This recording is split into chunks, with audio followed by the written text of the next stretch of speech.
Hey everybody, Dan here with Pain Free You. So today's topic is going to be, at least in my opinion, the best way to handle negative emotions. So, going to enjoy a little bit of fresh air. Relax my body.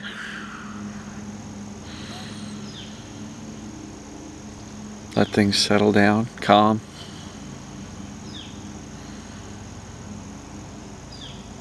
Just let your body relax so that you can breathe comfortably. Alright, so the best way to handle negative emotions. Let's put it into context, because if you've been following me at all, I usually talk a lot about chronic pain or chronic symptoms and the mind-body approach to resolving them, which basically means that stress, tension, perceived danger, fear creates so many of the symptoms that we're all experiencing. And if you're aware of this Dr. John Sarno, who figured this stuff out in the 70s and 80s as he was practicing in New York City, he determined that emotions, primarily repressed emotions, play a big part in the creation of these symptoms that can become chronic. So there's a whole host of people that are really, pursuing emotional work to try to resolve their chronic symptoms as a result of this direction that Dr. Sarno put forth. So it leaves the question, well, what's the best way to deal with negative emotions, right? And I don't think we need to deal with them. I think we need to feel them, right? So in my opinion, there's three main ways, really, to handle emotions. And if you grew up around people who are judgmental about emotions, or, hey, little kids are meant to be seen, not heard, I'll give you a reason to cry, right? Oh, you're angry with me? I'll give you a reason to be angry. Oftentimes we were taught as a little kid that emotions are bad. We're not supposed to feel emotions. We're not supposed to express them. And so for many of us, even as adults, we don't know what to do when we're feeling emotions. So I think there's three main ways that we tend to deal with emotions. And two of them seem to be the more prevalent ones because there's not really a lot of emotional education growing up these days, at least not out here in the West in the United States. So one of the ways that we were kind of taught as a kid is lock them up, repress them. We don't want to hear about your emotions. Don't be a big baby. Don't cry. Don't ever let them see you cry, right? Don't be weak. Anger. Nope. You don't want to do that because somebody might be offended at your anger, or, And so we've learned to repress or consciously suppress and push away these emotions. But here's the deal. Avoiding and pushing away emotions doesn't make them go away. In my opinion, they accumulate. So if you take all these little instances of anger, for example, and keep on locking them in the closet, what ends up happening is over time, that little bit of anger every day accumulates, and it turns into really a rage in your subconscious, which is why sometimes as that rage starts bubbling up close to the surface, our brains, as Sarno theorized, can create pain to distract or protect us from this rage bursting into consciousness, right? So that's the original theory. So another option that a lot of people fall into is expressing their emotions. You hear people say all the time, oh, you got to express your emotions. Express your emotions. Well, what does that mean? Have you ever been taught how to express your emotions? No, but generally, if you're accumulating emotions until they're getting ready to burst into consciousness, a lot of times that causes us to kind of blast these emotions at the people around us, whether it be anger, rage, sadness, guilt, shame, fear, whatever it may be. Then we vigorously share these emotions with the people around us. But if you've ever done that, you may have learned that doesn't always go well. There's social consequences to expressing our emotions with the people around us, especially if these emotions are directed towards them, and people don't like feeling that they've done something wrong. So generally, those expressions of emotions, when you get that blowback and those social consequences, that just teaches you more and more so, I better shut my mouth and just lock these emotions up, right? It seems like those are the only two choices, right? Lock them up, suppress them, repress them, sweep them under the rug, or blow up at the people around us. What if there's a third choice? There is, absolutely. Emotions are meant to be felt, not necessarily shared. Sometimes sharing emotions is fine if you've got a sympathetic ear or somebody who you can have an adult conversation with. That's a mature way to do it. But if you're screaming at somebody, it's probably not going to go well, because I'm sure you don't like being screamed at in anger either. Or if somebody's crying at you due to something you've done that hurt them, it feels awful for both parties. And I'm not judging anybody who shares their emotions sometimes vigorously. I'm just suggesting there's an option that we may not have considered, and that's the option of actually feeling the emotions, right? What if we could allow ourselves to experience those emotions in the privacy of our head, our heart, our home, our car, our bedroom, our bathroom, somewhere in private?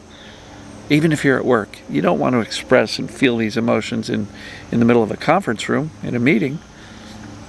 But everybody needs to go to the restroom, and sometimes it's okay to allow yourself to experience the emotions. Well, what does that look like? Just sit with them. You don't need the story. You don't have to say, hey, what emotion am I feeling and why?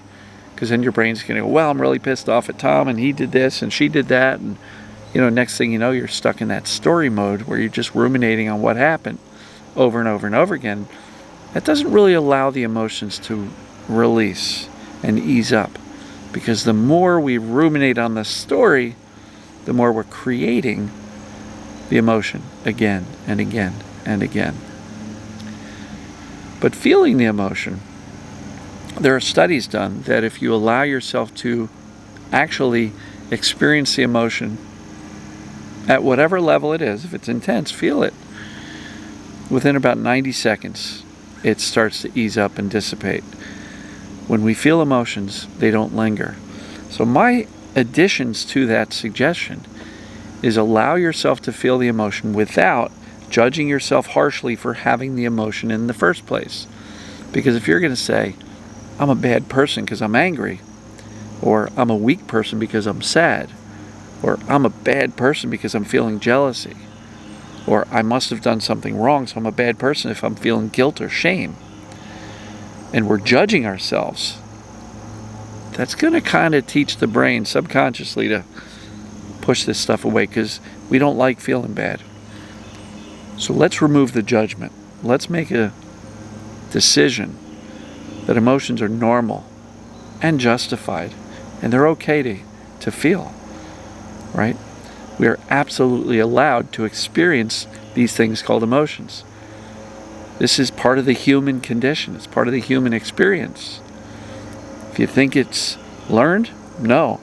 Watch a 1-year-old, a 2-year-old. When they're happy, they giggle. When they're sad, they cry. When they're angry, they scream and yell. Sometimes cry too, right?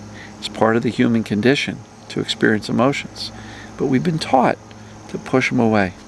Or if we grew up in an environment where our parents, our siblings, our family, our neighbors expressed emotions violently, that's what we learned. But the middle ground, where you actually allow yourself to feel them without judging yourself harshly for having them, is where you can allow it, feel it, and they can release. Now here's the other point.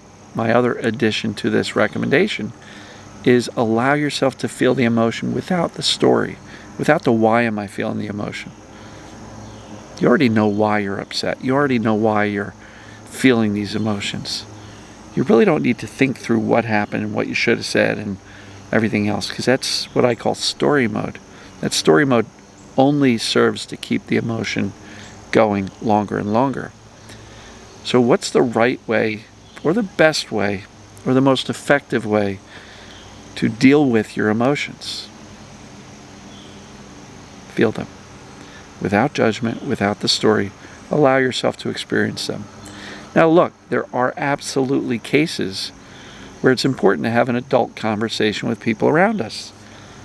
If things are not going well with you and a partner, you and a family member, you and a child, it's important to have a rational, logical discussion. And here's the key.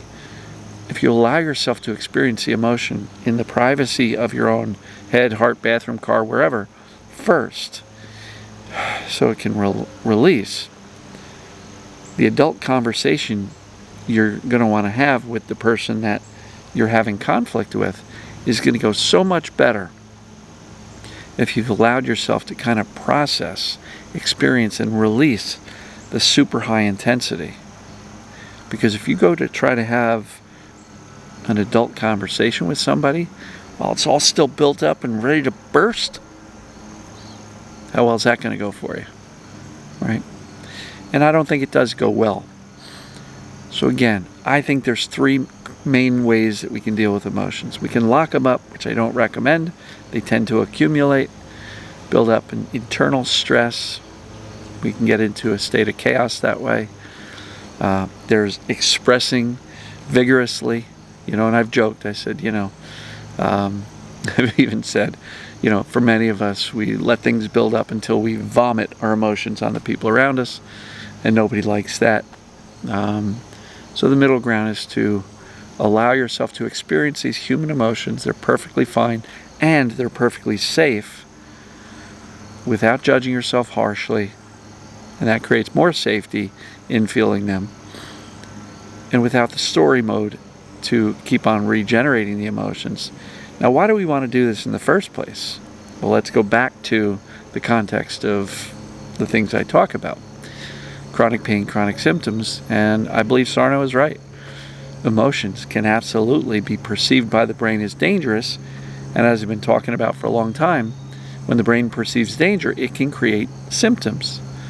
So if we want to teach the brain that emotions are safe, we don't lock them up and we don't vomit them on other people and create social consequences and blowback. But if we feel the emotions, allow ourselves to feel them without judging ourselves and without the story, over time, the brain's going to go, holy cow, look at Dan. He's feeling all of these really intense emotions and nothing bad happened. And the brain will conclude emotions must be safe. Therefore, the brain will no longer need to create symptoms to protect or distract us from those emotions, because we've now gotten in the habit of feeling our emotions. Now, one more thing. I don't believe we need to go digging up old traumas and feeling them. I think experiencing our right now emotions, things that come up on a regular daily basis, whatever you're experiencing in life, allowing ourselves to feel them, in my opinion, is enough to teach the brain that emotions are safe. Because oftentimes, if you start digging up the past, start digging up the old traumas, the brain may react to that with perceived danger, and symptoms can turn on or increase. So focus on the right now stuff. Allow yourself to experience the emotions. Do it in private, and then if an adult conversation is needed, then you can have it from a much more calm and rational perspective, and I'm sure the people you need to interact with will certainly appreciate that more than having these emotions build up until they explode on the people around you. So let me know your thoughts on this. That's my take, and guess we'll see you tomorrow, folks. Love you. Take care.